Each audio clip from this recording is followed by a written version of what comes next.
Greetings everyone, hope you're all well. From Kit Kat and me. That's my little boy today. Wasn't quite so much of a surprise for him this morning because he was with me when I woke up and I got some decent sleep, so yes, we're good to go. Alright, let's go without further ado then. So tidal pooling.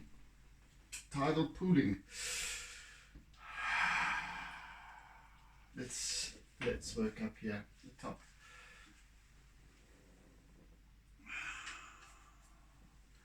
Just want to get this top side sorted out.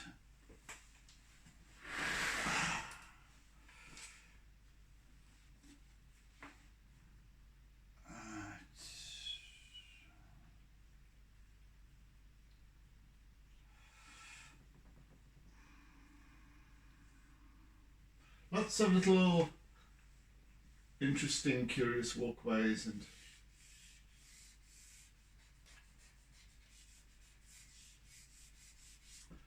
what have you, all around the place here. In certain areas you can't actually just walk along the edge of these pools all the way around. You have to go back and retrace your steps and go around another way, and it's because there's sort of spiky things and oh my goodness, you can't, it's so fascinating, it really is. Anyway, I'll keep on blathering on about that, but it really is an absolute, one of the most ideal, I mean, in the 1930s and into the 1940s and so on, there weren't obviously these theme parks and water wonderland type places where you had all these fantastic slides and, well, I don't think you did anyway, not in those days. But and then you find something like this. As a family,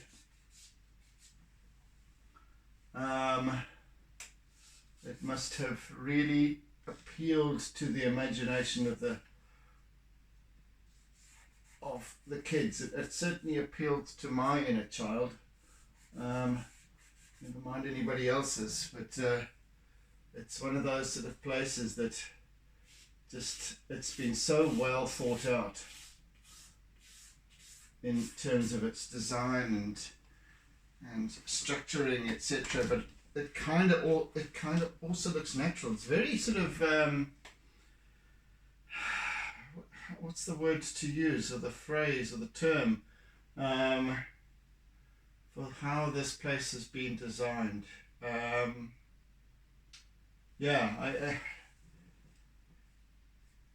mean, it's ergonomic in a way because it simplifies movement and what have you, but it also makes one think. I've been that way, can't go that way again. But there's so many different facets to this place as well. So it would keep kids entertained endlessly, without actually straying out. And of course there's quite some drop-offs, especially off the end of the turret here, and even a couple of these pools out on the seaside of this complex have these steep drop-offs, which would be dangerous, and the water comes right up to the edge. It's like one of those sort of infinity pools.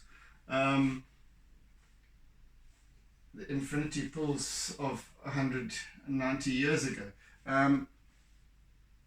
and so the edges of those pools you can't walk along. You can't stand up and walk around the edge. It's got little spiky bits of rock that have been cemented onto the edge. So that all of this was thought out. fascinating. Anyway, it's just, I really enjoy this kind of thing. I really do.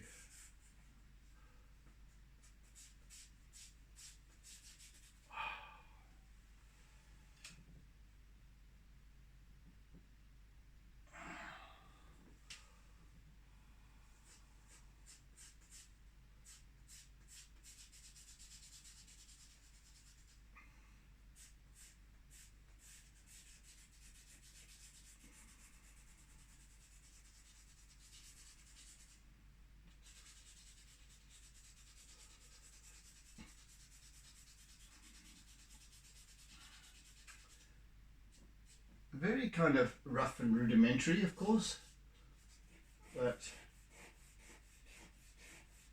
by and large, a very well thought out and designed as they would have done things back in those days, you know.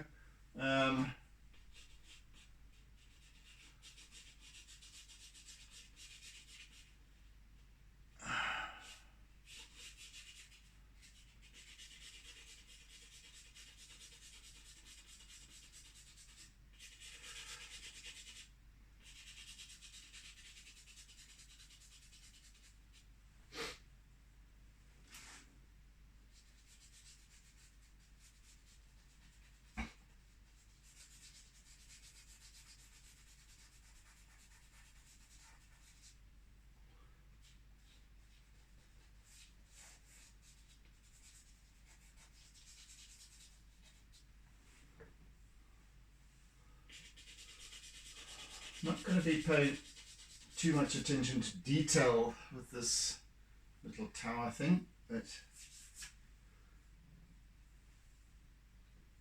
it is there nonetheless.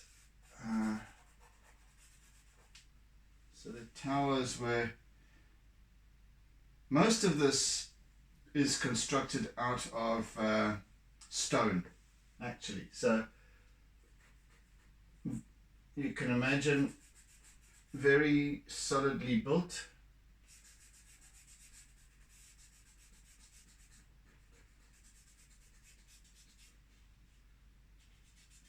Yeah, so not brick that can crumble and what have you, solid stone.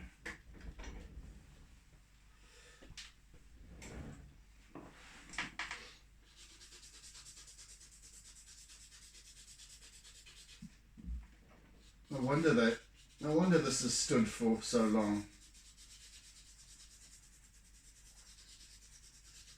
It's built like a castle.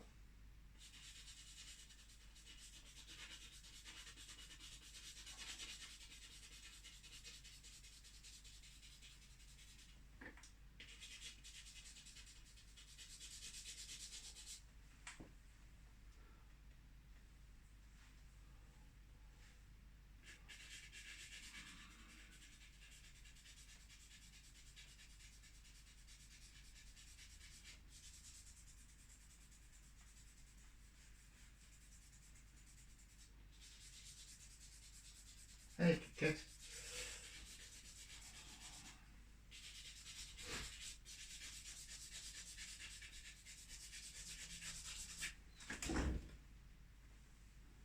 Hello, boy.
Okay, please don't stomp around on here and just, you know, just.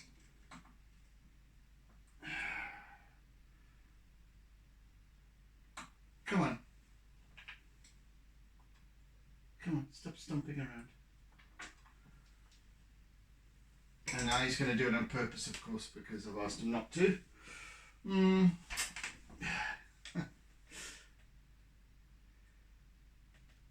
Yes, when you have a cat.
Yes, so I've decided to call this little thing a weir, as we established yesterday. I think that's pretty much what it is. It's if you can imagine in a swimming pool, you know, a modern swimming pool, and you have that little where the water goes out of the pool, where it goes into the filtration system, and you know that series of little baskets, and you know where you plug the creepy crawly in, creepy crawly pool cleaner. I think creepy crawly is a South African brand name specific to South Africa. That's those things that tuk, tuk, tuk, tuk, tuk, tuk, tuk, go all around the pool. That was a South African invention, I think, originally. There's other ones called Barracuda. That might have been the original. No, creepy crawly was the one. Anyway, what was I going to say? So yeah, that little opening. So it's like it's got a little flap on it as well, which allows for the water to come through on leaves and what have you that get sucked in, but not out again. So that's called a weir. So that's something very similar, but in a different sense. It allows this water to flow through from the upper pool, slightly upper pool, to this lower one.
So the water obviously, and I think that there's a slightly higher level pool as well, way up on top here, where much of the water comes in, and I think there's another one further over this way as well, and then that kind of bleeds off down into the slightly lower pool, only through weirs, like a weir system like this. So the high tide waves crash over the external barriers, walls, filling up those pools, and as they're filling up, so they start to bleed off into the slightly lower pools, and the lower pools bleed off into the lowest of pools. So that's a constant cycle, and then slowly that because there's only these little weirs to allow that flow, so it's not a complete deluge where it just comes through. So because there's this restriction, it just happens gradually over the 6 hours or whatever it is in between tides. Kit Kat? No, you're not sitting behind me, buddy. You're not sitting behind me. I've got to sit in this chair properly. We can't share it. Sorry.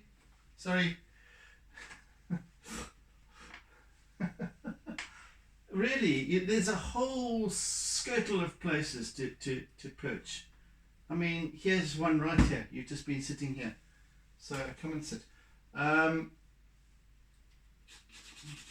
Yeah, so it's been very cleverly worked out such that by the time the high tide has reached its zenith, its peak, we've already got these lower pools that are nicely filling up. Once they're all full, and then the high tide obviously begins to recede down to low tide, and all of these are constantly just bleeding off, and then we've got that whole cycle again when the new high tide comes in. So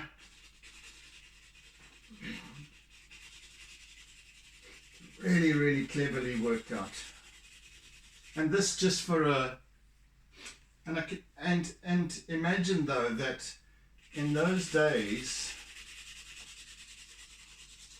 in the 1930s, this entire coastline was predominantly bush and sugarcane, and that was it. Very one little dirt road that was the road from Durban up the north coast, and it would take a long time to get there.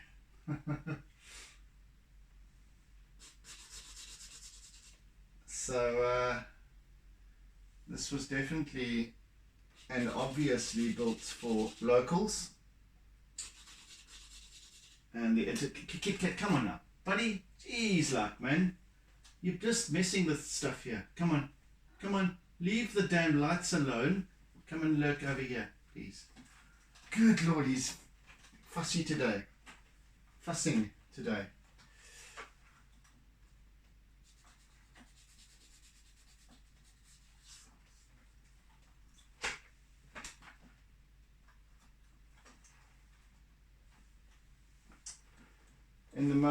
He chooses the most uncomfortable spots, as cats do,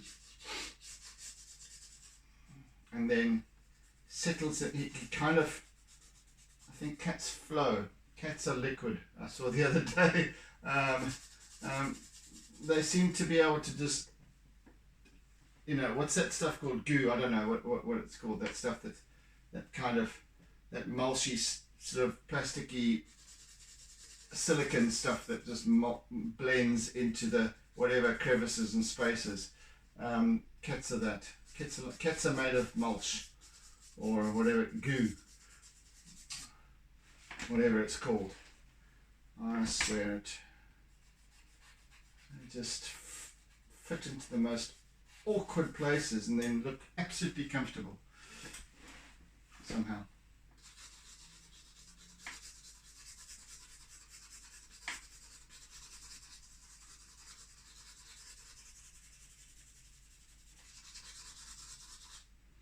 I think he might be a little bit out of picture. You can maybe see his bottom, but he's just lying there with all sorts of things prodding into him.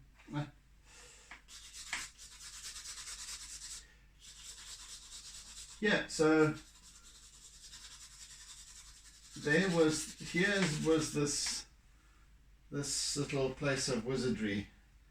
That was the first, probably South Africa's first proper theme park. No, I lie. When you think of it, there were all sorts of things done during the Victorian era, in the 1800s in Durban and Johannesburg. There must have been something of, entertainment. Yeah, but then again, we had not like this. This was raw kids' entertainment, beach, holidaymaker stuff, like the Lost City, like Sun City, and all these sort of places where there's theme parks and all sorts of wonderful things to do for kids and adults and what have you. I don't know that much of that existed before this place. It must have been though, surely. But otherwise, this is South Africa's first proper sort of unintended theme park. And there were other, of course, there were many other tidal pools built all around the coastline, 3,000 kilometers of Southern African coastline, and I think in the region of 200 tidal pools were built, but over a couple of decades, I guess. I suppose from this early stage in the 1920s and 30s, in the more popular areas, especially down in the Cape Town, but through to the 1960s, I suppose, 1950s, 1960s, when these were most popular. Now they just obviously left, and obviously the way these places were constructed, built to last, like this, with stone mostly. Well, these parts are concrete, but they don't require maintenance. As I said, these little weirs, they're all crumbling, and eventually now over decades. But buildings that structures today don't last that long. Plus, that's the other thing. So these water theme parks that you have today have pumps and filtration systems and all of these these powerful pumps to pump the water way up to those dizzy heights and all that sort of thing. So obviously they require constant maintenance and servicing and all that sort of thing. These places don't, and that's why I find it even more fascinating, because this whole thing, all these And there are, as I said, there are these sort of faucets and valves and big pipes on the other side rusting out. Kit Kat, oh man, come on buddy, jeez, like, seriously, you've got no, you're just now spreading out and starting to do your pampering, self-pampering, just pushing everything aside. Hey? Alright, now you're going to... Okay. Are you leaving in a huff? No, not really. Yeah, so there's some very interesting things going on here. That at one time these things must have had a different function as well. To allow for perhaps keeping some of the water in the pools for an extended period of time. I don't know. But there are some great big old rusted pipes and those wheels to open and close valves. But by and large, a place like this, it's a tidal pool, so it's simply, the only mechanism is the tide, the in and out of the tide. So the tide is it's seawater, so it doesn't require any kind of filtration. It does its own thing.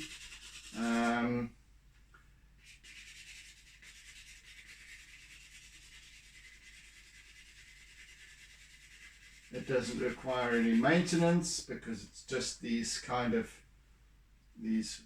system of weirs and what have you. Maintenance was given up on many years ago by the looks of things, and here it still stands for by and large. There are some walkways and what have you. There is a walkway, so that's one little walkway you have to go across, like a little bridge, go across, and you get up to this tower over there. You can obviously access it from the other side as well, but oh yeah, fascinating. Anyway, so there is another walkway that really goes out into the waves, or that was there, with these the pillars are sort of still there, but they've been taken out. That one's been taken out years ago by the wave action, which is obviously relentless, never ever ceases. So but it took many years to get to that point of disrepair.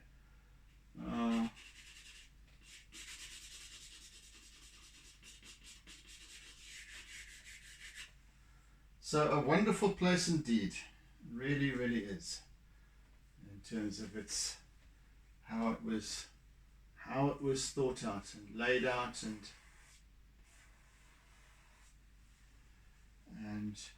and so on and so forth. So kudos to Basil Hulett, whoever he may have been.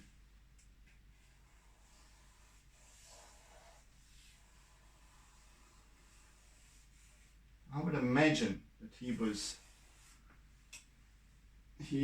the head of the Hulett family at the time. And as I've mentioned, so the Hulett family were the primary sugar barons in those days, and for many years. In fact, the Hulett sugar still exists today.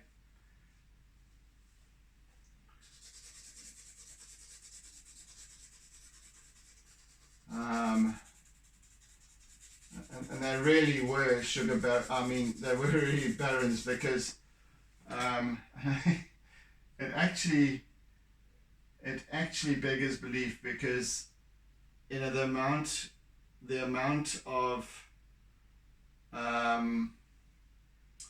the wealth that the sugar industry created. Incredible. In Durban, up in the posh part, the poshest part of Durban, in Morningside, in Upper Morningside, in where is it? Is it off Mentone Road? I forget. But anyway, way up higher on the top of the ridge is this mansion that was once the Hulett's home. It is colossal. In typical Victorian or perhaps Edwardian architecture, great big white columns, red brick, turrets and towers, and it's huge. You know, it's to build a place like that today, or a home like that today, that size, that kind of magnitude would. Oh, I can't even imagine what it might cost. Anyway, today it stands as an office park. So it's got numerous businesses have their homes in this place, but it's wonderful. I have been inside it before. Obviously more recently to visit one of the companies there, and it's got this wonderful sort of checkered marble flooring and wooden staircases and paneling, and just is quite something else.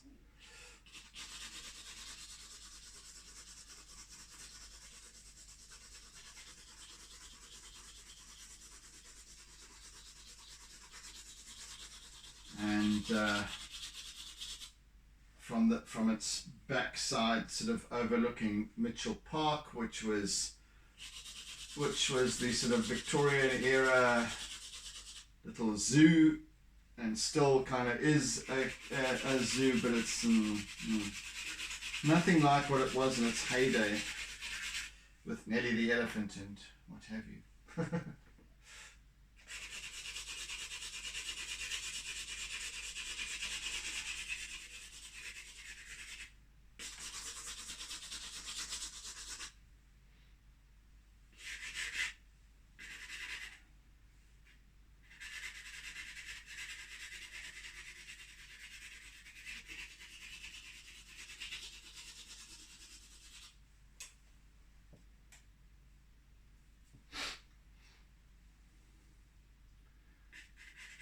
So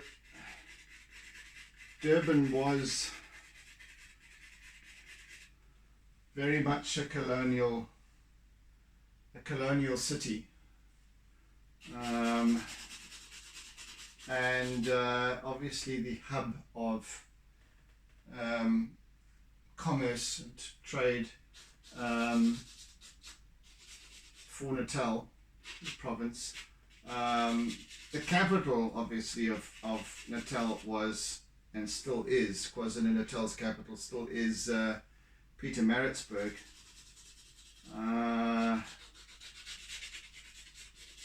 But Durban is where the port is, so all exports and what have you go through here. My point being, yeah, excuse me. So all of the big tycoons, businesses, headquarters were in Durban.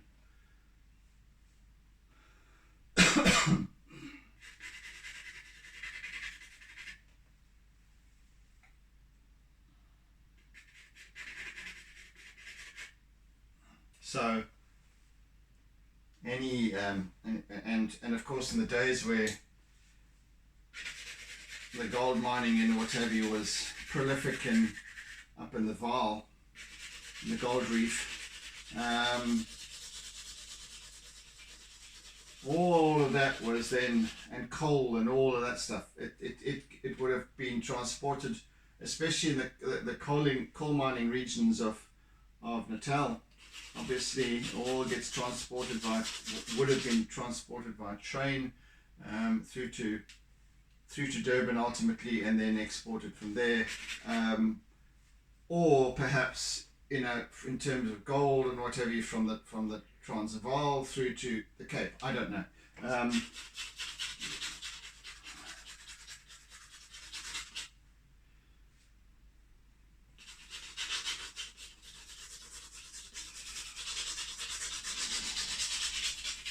So it was either the port, the major port cities were obviously Durban, and Durban is still the largest port in sub-Saharan Africa, I think. Might be in Africa, I don't know. One of the largest ports in the southern hemisphere.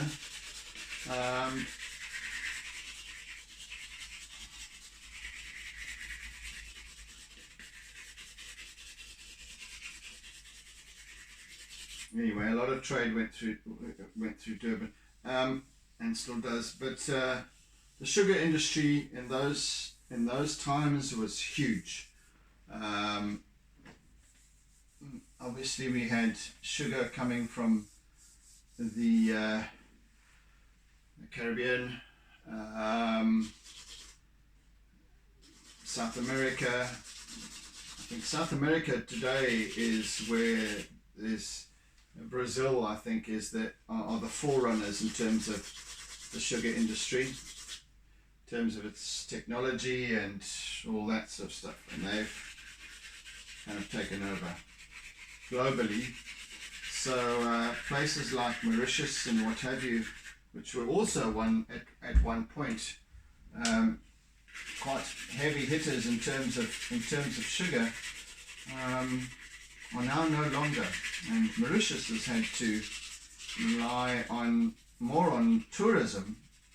Shame because of the whole pandemic and what have you. So Mauritius must have been very hard hit, relying so much on tourism over the last few decades.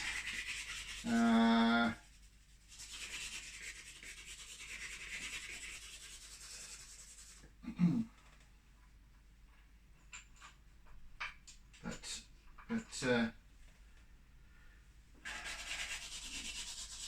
yes, so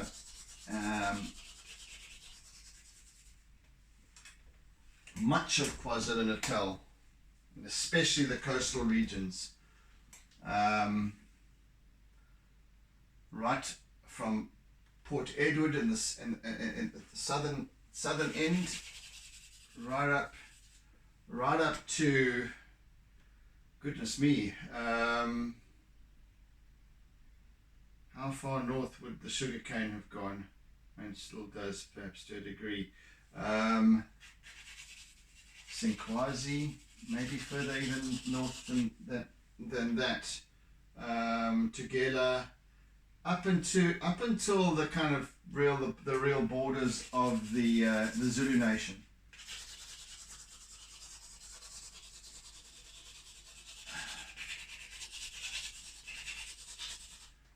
And right along the coastal stretch predominantly. So as I had been ranting before, and I won't rant again about it, a lot of the sugarcane land that once was, that is now becoming less and less profitable, obviously the landowners have realized that there's more value in real estate than sugar. So massive tracts of land are being portioned off and sold as residential and commercial property.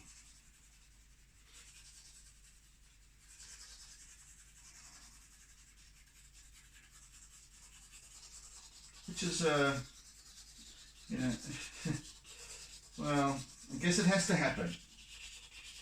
But it's also a pity to the certain spots along this wonderful coastline, like Christmas Bay, and I've done a few pieces there, which is still by and large untouched, but there's there's a definite encroaching now of development. In the not too distant future, that entire stretch of wonderful coastline will be developed. Of course, they are trying to keep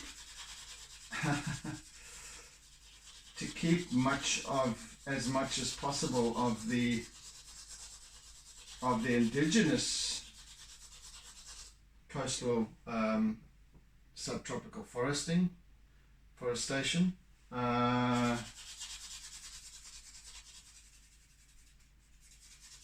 which is very unique in terms of its flora and fauna to a large degree. But they're only little belts now, and those little belts, obviously, of indigenous forest and what have you, have only been maintained. I don't know. You know, the sugarcane obviously took precedence, and they were ruthless, obviously, much more so actually, that when you think about it,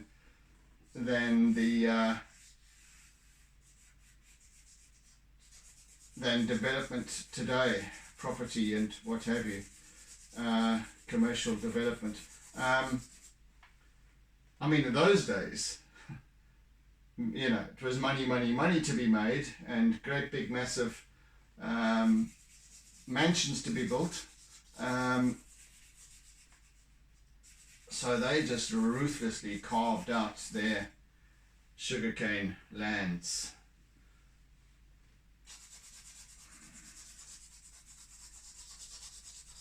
So that's why you have these green flowing hills of sugarcane, very formal. Whereas once was this wonderful wild indigenous forest.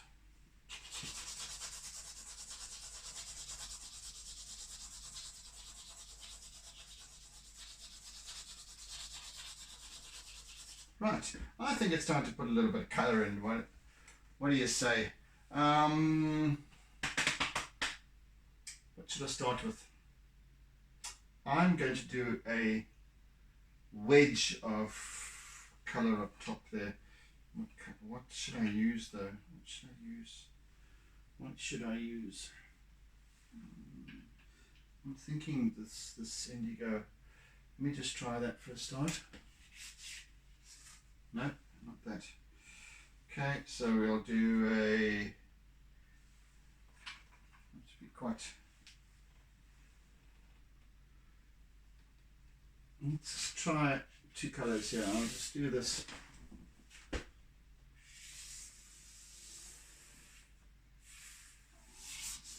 Obviously, this is just a rudimentary base colour.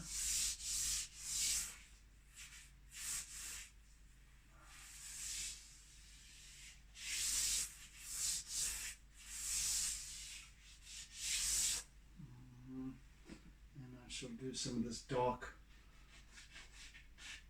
lilac-y stuff, lilac-y colour as well. Quite similar in tonal value, but not in hue. Can we do some news?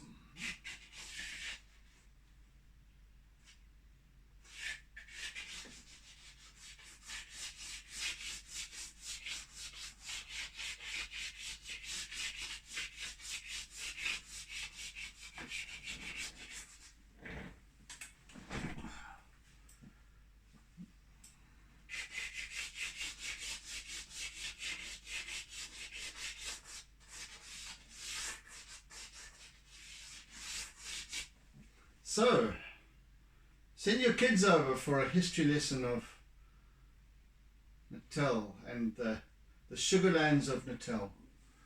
The Sugarlands and entertainment parks of Natal. A history thereof.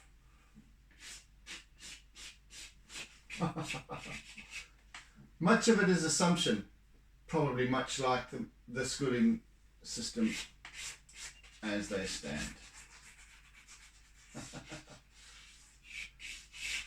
Much of the history that we've been taught is assumption.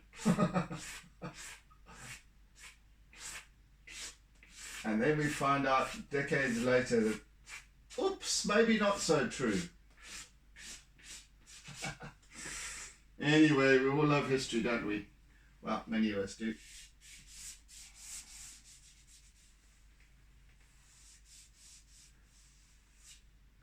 I love history. It was the only subject at school that I did well in, and even then it was mediocre. I was never an academic, and I'm still not. Not a true academic. I think that any glimmer of possibility there was squashed by the schooling system.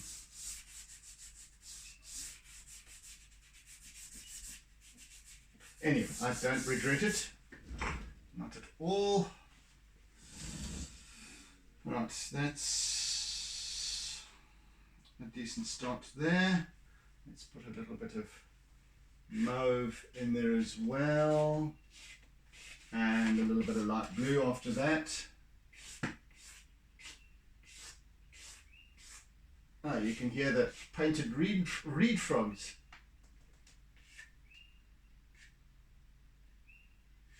I think. It has been a little bit wet and rainy. I'm not sure if it is even this morning still.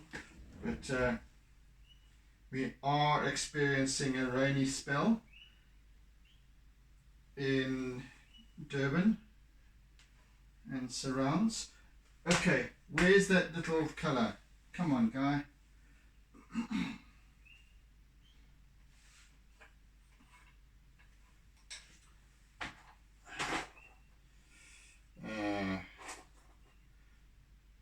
I need one of those wonderful big expansive trays of a couple of hundred different colours that I can pick and choose from. But sadly, don't have the resources for that right now. Okay, Guy, there's this pale, maybe I don't even have it anymore. Okay, we'll just use the blue. Never mind. Never mind all of that. I had a very pale lilac. Yeah, clearly I've actually used it all up. And I can't, without buying a whole set, I can't replace that particular colour. Darn it. Oh, come on now. I'm trying to peel this wrapper off this.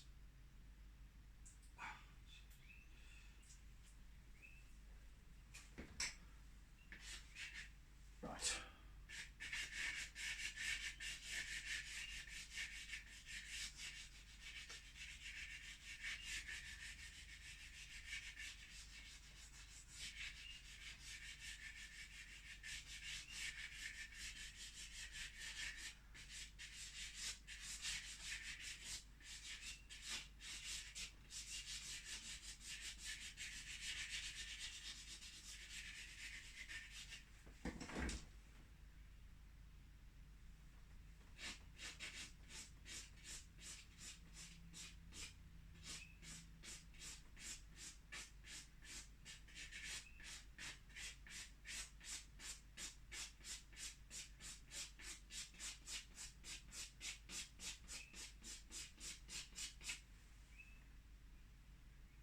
birds are awake now, are waking up and starting their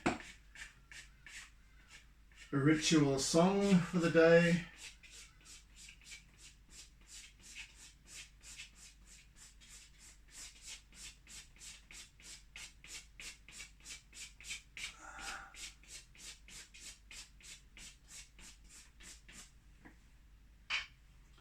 A little bit of that, and now my trusty eraser, just for a little blending.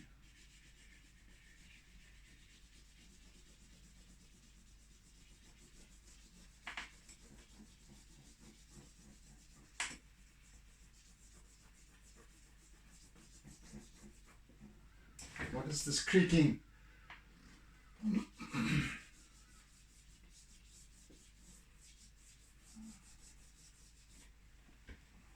Oh, that's a good enough start.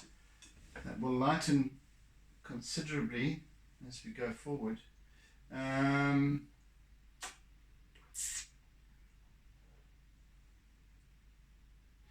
get some of these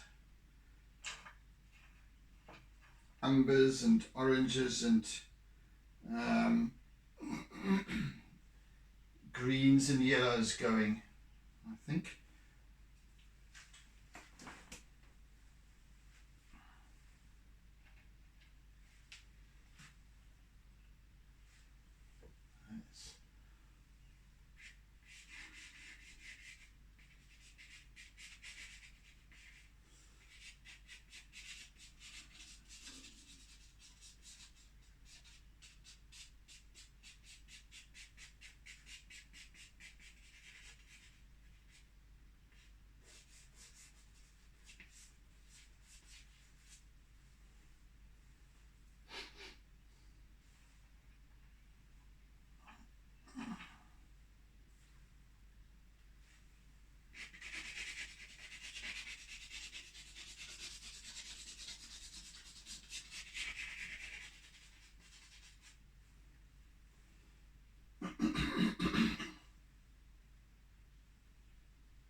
Just to get this started off.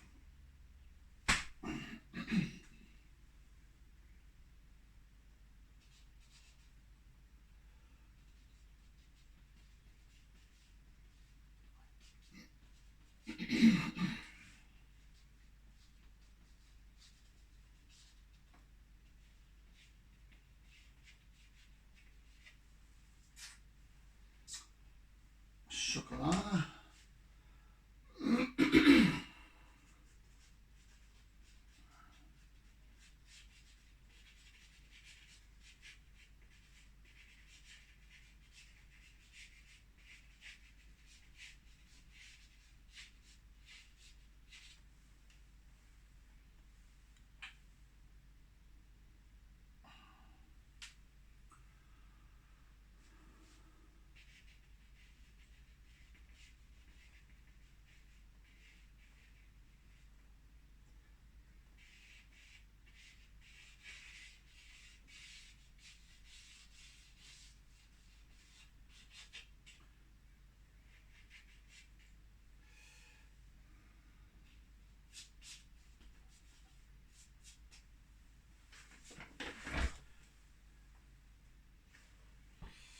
So very, very indistinct at this point, but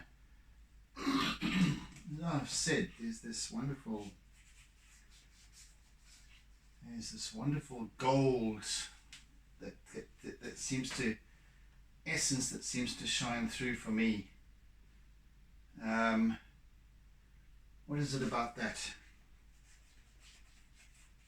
It almost seems like there are this gold can imagine a massive pile of gold coins, and maybe that's the fantasy for this piece.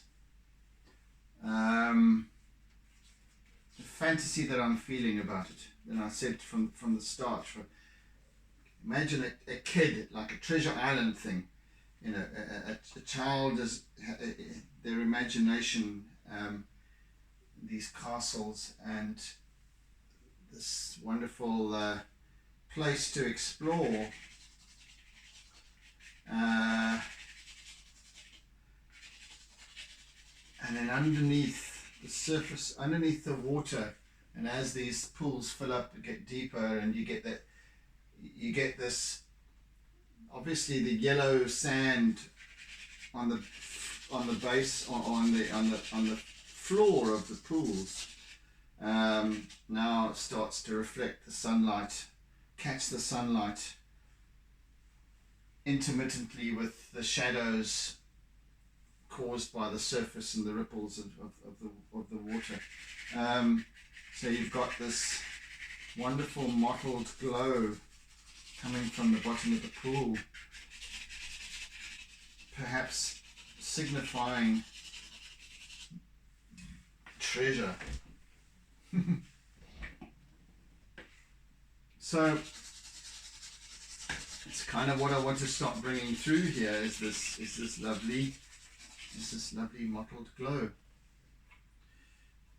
That's kind of where it's at, eh?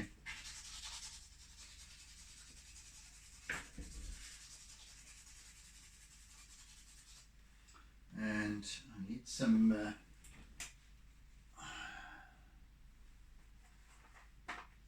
that, and I need some of that, and I need some of, I'm just marshalling my resources here in terms of the colors that I require.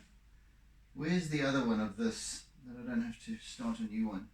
Or do I have to start a new one? Okay.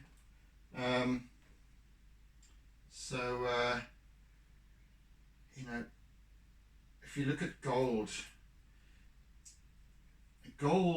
in shadow is kind of a dark olive, isn't it? So we've got lots of this. There we go there.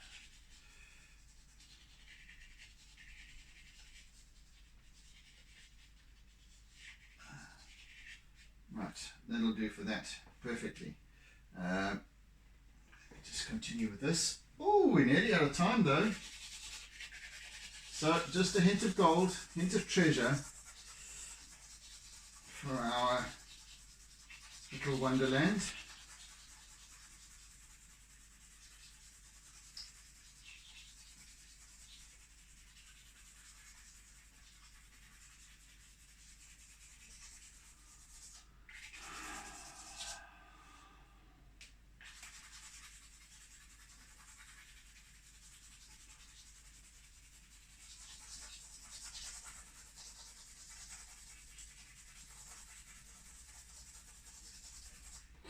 Right,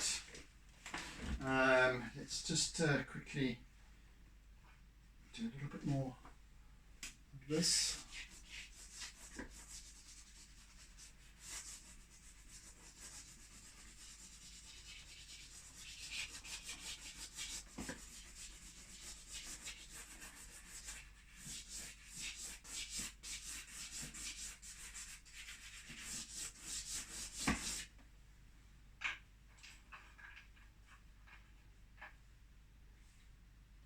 Damn, I wish I still had that pale lilac. It was such a nice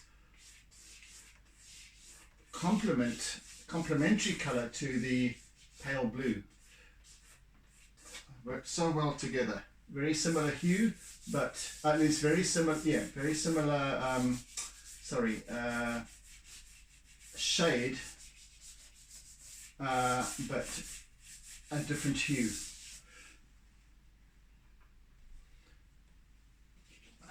I shall have to use some white to compensate.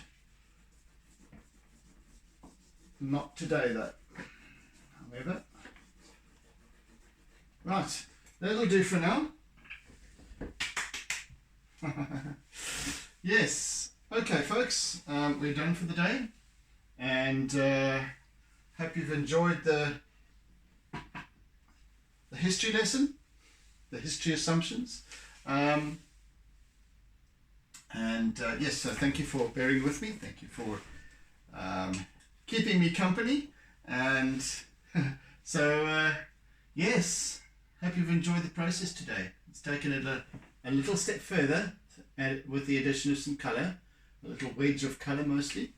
So yeah, oodles and oodles of toodles then, before I waffle on far too much. So enjoy your day further, and do tune in again on the morrow to catch the third session of this piece. We shan't complete tomorrow, but maybe we shall do it. It might be a Thursday completion. I don't know. We'll see. Anyway, take care, people. Be good, be safe, be kind, and see you soon. Bye. Always doodle though.